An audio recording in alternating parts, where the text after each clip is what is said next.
बिहार विधानसभा का सत्र खत्म होते ही देखा जा रहा है कि ऑल इंडिया मजलिस इत्तेहादुल मुस्लिमीन के जो प्रदेश अध्यक्ष अख्तरुल ईमान और उनके विधायक नीतीश कुमार से मिल रहे हैं। उससे पहले तो सम्राट चौधरी से मिलने पहुंच गए।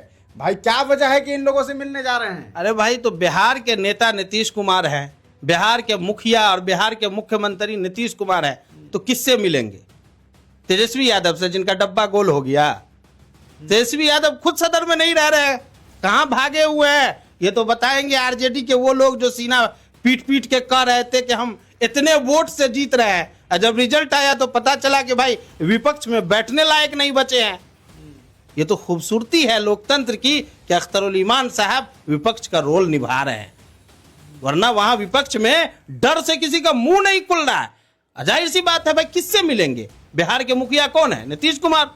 तो काम के लिए नीतीश कुमार से तो मिलना होगा। और हम लोगों ने शुरू दिन से कहा है कि मुसलमानों के हक और हुकूक के लिए, दलितों के इंसाफ के लिए, मजलूमों, शोषितों, वंचितों के हक और इंसाफ के लिए, हिस्सेदारी के लिए हमको जिनसे मिलना होगा उनसे मिलेंगे। हम नीतीश कुमार से भी मिलेंगे, सम्राट चौधरी से भी मिलेंगे, और बिहार के लोगों का जो हक छीना जा रहा है उसके लिए हम लोग जिनके सामने जाना होगा, मिलना होगा, मिल बैठकर बात करेंगे और उस काम को सही तरीके से करने का प्रयास करेंगे। आपने देखा कि अख्तरुल ईमान साहब अपने विधायकों के साथ माननीय मुख्यमंत्री जी से भी मिले और माननीय उप मुख्यमंत्री जी से भी मिले। और मुझे लगता है कि विपक्ष के सभी नेता को ऐसा ही होना चाहिए कि काम के प्रति ईमानदार हो।